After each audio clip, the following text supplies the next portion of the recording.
Hello everyone, welcome back to my channel. So my piggy boss के episode 6 के starting में हमें दिखाया जाता है कि यहाँ पर यांग की रूममेट यांग और जू की शादी करवा रही होती है। उसके बाद तभी यांग यहाँ पर उठती है क्योंकि वो ये सब कुछ सपने में देख रही होती है कि उसकी और जू की शादी हो रही है। तभी यहाँ पर यांग की रूममेट चिल्लाती है तो यांग उससे पूछती है कि अब क्या हो गया। तो फिर यांग जैसे ही उठकर वॉशरूम जाती है वो देखती है कि वॉशरूम का जो नल है वो टूट गया है और पानी बाहर आ रहा है। तो यहाँ पर उसकी रूममेट बोलती है कि किसी भी तरह से हमें इस पानी को बंद करना होगा वरना हमारा घर पूरा भीग जाएगा। तो यहाँ पर यांग और उसकी रूममेट पानी का फ्लो कम करने की कोशिश करती है। उसके बाद तभी दोनों ऑफिस आती है और जल्दी से वॉशरूम जाती है। यहाँ पर यांग की रूममेट बोलती है कि मैंने कभी नहीं सोचा था कि हमारी ऐसी हालत हो जाएगी, हमें ऑफिस आकर के वॉशरूम जाना पड़ेगा। जब हमारा ये इलेक्ट्रॉनिक फायर क्रैकर का प्रोजेक्ट खत्म हो जाएगा और हमें बोनस मिलेगा तो हम बहुत बड़ा वाला घर रेंट पे लेंगे। तो यहाँ पर यांग हंसने लगती है और बोलती है कि हम बड़ा घर तो रिटायरमेंट के बाद ही ले सकते हैं। तो यांग की रूममेट बोलती है कि तुम्हारे कहने का क्या मतलब है, कहीं हमारा प्रोजेक्ट होपलेस तो नहीं है। तो यहाँ पर यांग बोलती है मुझे नहीं पता कि ये प्रोजेक्ट क्या रंग लाएगा, थोड़ी देर में हमारी मीटिंग है, देखते हैं क्या होता है। उसके बाद हमें सीन में दिखाया जाता है कि यहाँ पर जो बैंक वालों के साथ मीटिंग करता है, जहाँ पर कुछ बैंक वाले आते हैं और उसे बोलते हैं हम आपकी कंपनी को ज्यादा लोन नहीं दे सकते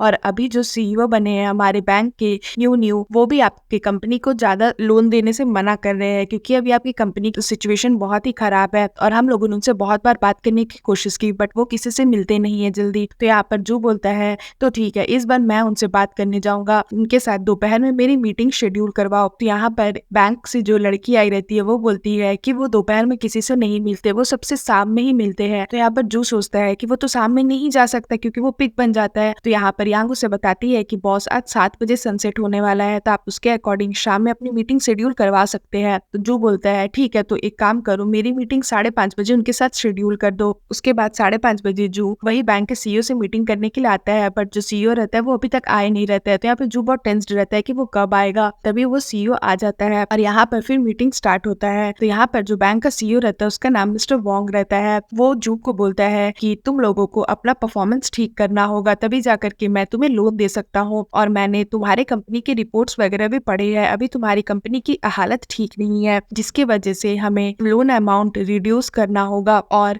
अगर हम तुम्हें लोन भी देंगे तो हमारा इंटरेस्ट रेट 6% होगा। उसके बाद मिस्टर वोंग बोलते हैं कि तुम्हें 6 महीने का वेट करना होगा अगर तुम्हें ज्यादा अमाउंट का लोन चाहिए तो यहाँ पर यांग बोलती है कि बॉस 1 मिनट में आती हूँ, मुझे कॉल आ रहा है। और वो देखती है कि टाइम 7 बजने वाला है। वो समझ जाती है कि अब तो जू पिग में कन्वर्ट होने वाला है तो वो एक चाल चलती है। यहाँ पर जू मिस्टर वोंग को मनाने की कोशिश करता है 6 महीना तो बहुत ज्यादा टाइम हो जाएगा, हमें अर्जेंटली पैसों की नीड है, आप प्लीज कुछ करिए। तभी यहाँ पर यांग आती है और जू को बोलती है कि बॉस जियो जियांग करके एक बैंक है जो हमें कम इंटरेस्ट रेट पर लोन देने को तैयार है और वो शाम को ही रिप्लाई मांग रहे हैं, तो हमें क्या करना चाहिए आप बता दो। तो जू बोलता है वो भी तो 6% ही इंटरेस्ट मांग रहे हैं ना, और वैसे भी मैं जियो जियांग बैंक से लोन क्यों लूंगा जब मिस्टर वोंग मेरे सामने है ही, वो मेरे लॉन्ग टर्म पार्टनर है, मैं उनसे ही लोन लेना पसंद करूंगा। तो यहाँ पर यांग बोलती है बट बॉस वो लोग सनसेट होने से पहले रिप्लाई मांग रहे हैं तो मैं क्या बोलूं उन्हें। ये सब यांग एक चाल चलती है और यहाँ पर वो चुपके से जू को बोलती है कि बॉस 7 बज चुके हैं, जल्दी कुछ करो। तो यहाँ पर जू बोलता है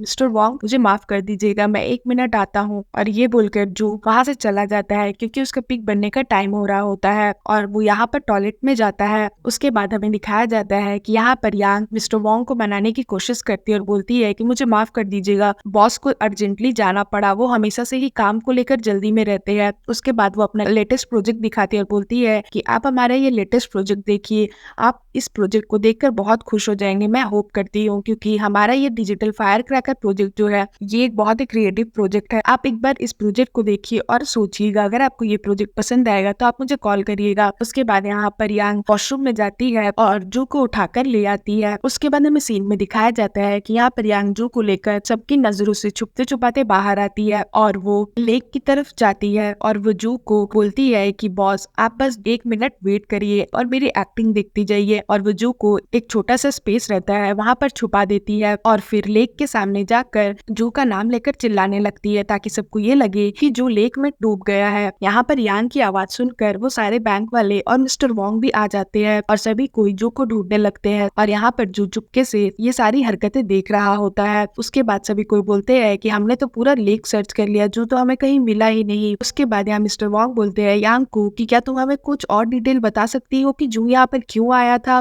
और ताकि हम कुछ न्यू क्लू ढूंढ पाए। तो यहाँ पर यांग बोलती है कि आपको तो पता है कि हमारा कंपनी कितना डाउन चल रहा है और मिस्टर जू भी बहुत ज्यादा प्रेशर में थे, इसलिए तो हम आपसे हेल्प मांगने के लिए आए थे। तो यहाँ पर मिस्टर वोंग बोलते हैं तुम्हें तो पता है कि हमारा बैंक का इंटरेस्ट रेट बहुत ज्यादा हाई है। तो यहाँ पर यांग बोलती है कि हाँ एग्जैक्टली यही बात तो है, वो जियो जियांग बैंक जो है वो भी हमें बहुत ज्यादा प्रेशराइज कर रहे थे रिप्लाई करने के लिए, लेकिन मिस्टर जू चाहते ही नहीं थे कि वो जियो जियांग बैंक से लोन ले, वो नहीं चाहते थे कि वो आपको धोखा दे, क्योंकि वो आपके बहुत ही अच्छे ओल्ड फ्रेंड है, इसलिए वो आपको धोखा देना नहीं चाहते थे और वो आपसे ही लोन लेना चाहते थे और वो यही सब सोच रहे थे और बहुत ज्यादा टेंस्ड भी थे। तो कहीं उन्होंने टेंशन में आकर यहाँ से सुसाइड तो नहीं कर लिया। और यहाँ पर यांग जानबूझकर नाटक करके रोने लगती है। तो यहाँ पर मिस्टर वोंग को यांग की बात सुनकर बुरा लगता है और वो भी रोने लगते हैं और जू को ब्रो करके चिल्लाने लगते हैं कि ब्रो तुम कहाँ चले गए, प्लीज वापस आ जाओ, तुमने सुसाइड क्यों कर लिया, तुम तो अभी इतने यंग थे, तुम्हें अभी और सक्सेस मिलना बाकी था और मुझे पता है कि तुम एक बहुत ही अच्छे इंसान थे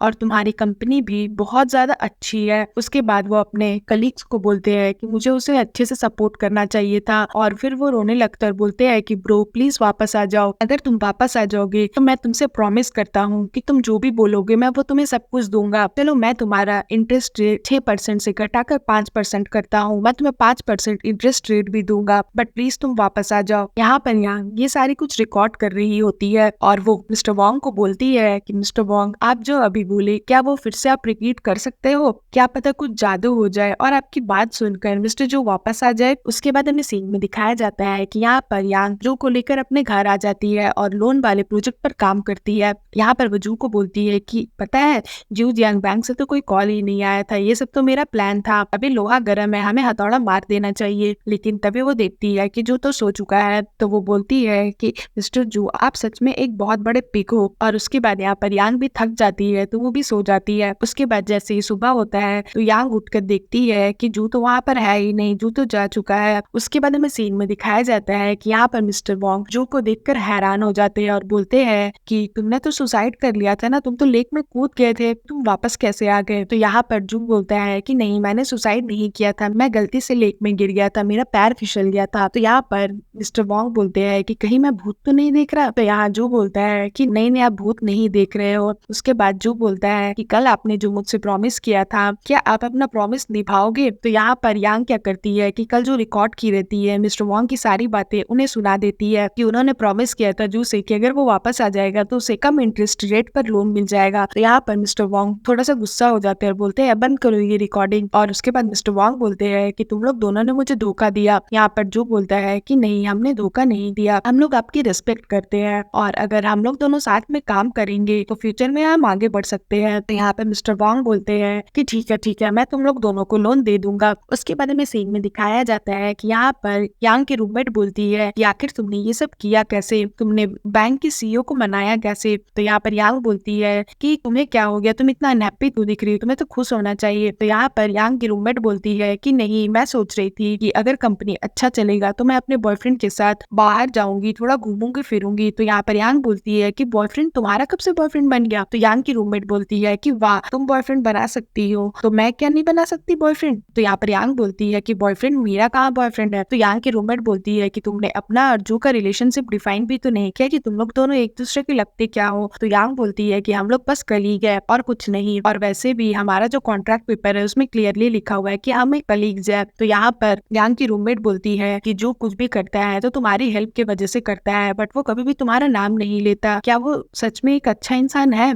तो यहाँ पर यांग बोलती है कि हाँ वो बहुत अच्छा इंसान है और हम लोगों ने किस भी किया है पता है, और मैंने ही पहले किस किया। पर यहाँ पर जो आता है और सभी को बोलता है कि हमारा कंपनी जो अभी लॉस में चल रहा था कुछ दिनों के बाद हमारा कंपनी वापस से पहले जैसा हो जाएगा। तो इसी मौके को सेलिब्रेट करने के लिए आज सबकी आफ्टरनून में छुट्टी है। तो यहाँ पर यांग और उसकी रूममेट और पूरे ऑफिस वाले सभी कोई खुश हो जाते हैं। तभी जो बोलता है कि यांग और सुइशी दोनों बैठ जाओ क्योंकि तुम लोग दोनों को यहीं पर रहना है, तुम लोग दोनों की छुट्टी नहीं है। उसके बाद हमें सीन में दिखाया जाता है कि यहाँ पर यांग, उसकी रूममेट और जू तीनों यांग के घर पर आते हैं। तो यहाँ पर यांग की रूममेट बोलती है कि बॉस आप क्या सोच रहे हो, आप ऐसा कौन सा प्राइवेट इंस्ट्रक्शन हमें देने वाले हैं जो आप हमें रुकने के लिए बोल रहे थे। तो यहाँ पर जो बोलता है तुम लोग का टॉयलेट का नल टूट गया था तो तुम लोगों ने फिक्स करवाया। तो यहाँ पर यांग की रूममेट बोलती है कि बॉस आपको कैसे पता कि हमारा टॉयलेट का नल टूट गया था। तो यहाँ पर जो थोड़ा सा घबरा जाता है क्योंकि यहाँ पर यांग की रूममेट को तो ये पता नहीं रहता है कि वो पिग बनकर रात में यांग के पास आता है। तो वो बोलता है कि ये तो नॉर्मल बात है ना, मुझे तो अपनी एम्प्लॉय की केयर करनी होगी, तो मुझे तो पता रहेगा ना कि एम्प्लॉय के घर में क्या चल रहा है और क्या नहीं, और वैसे भी मैं यहाँ पर कैसे रहूंगा अगर नल टूट गया है। तो वो ये चीज धीरे से बोलता है ताकि यांग के रूममेट ना सुने। और उसके बाद वो बोलता है इन सब बातों को इग्नोर करो, मुझे तुम लोगों की प्राइवेट लाइफ को थोड़ा सा इम्प्रूव करना होगा ताकि तुम लोग अच्छे से घर में रहो और तुम लोग के ऊपर थोड़ा सा बर्डन कम आए। इन सबको ध्यान में रखते हुए मैंने तुम लोगों के लिए कुछ अच्छा सोचा है। और उसके बाद वो यांग को लेकर के अपने घर आता है। तो यांग इतना बड़ा घर देखकर बहुत खुश हो जाती है। उसके बाद वो बोलता है कि ये मेरा घर है, यहाँ पर मैं रहता हूँ, मेरी फैमिली बस वीकेंड्स में मुझसे मिलने आती है,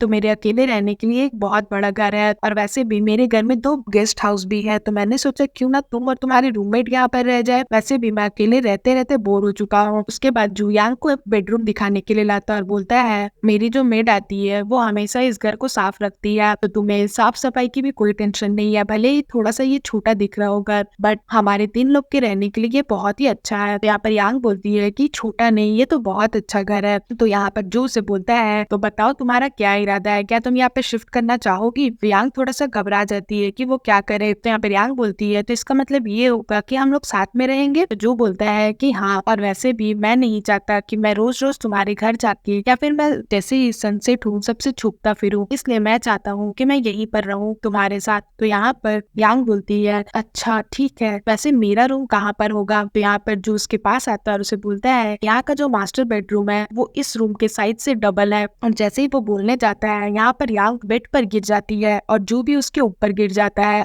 उसके बाद दोनों करीब आते हैं और एक दूसरे को देखने लगते हैं। तो यहाँ पर जो बोलता है कि हम लोगों ने डिसाइड किया था कि जब हम अपना रिलेशनशिप स्टार्ट करेंगे तो बीच में गिव अप नहीं करेंगे, तो तुम्हें तो ये प्रॉमिस याद होगा ना। यहाँ पर यांग बहुत घबरा जाती है क्योंकि जो उसके इतने करीब रहता है इसलिए। और फिर सीन यहाँ पर खत्म हो जाता है। सो फ्रेंड्स, अगर आपको मेरी ये वीडियो अच्छी लगी हो तो प्लीज मेरी वीडियो को लाइक करिएगा, मेरे चैनल को सब्सक्राइब करिएगा। मैं जल्द इसका न्यू एपिसोड लेकर के आऊंगी जो बहुत ज्यादा इंटरेस्टिंग होने वाला है, तो उसके लिए वेट करिएगा। सो फ्रेंड्स, आज के लिए बाय बाय, मिलते हैं फिर से एक न्यू वीडियो के साथ।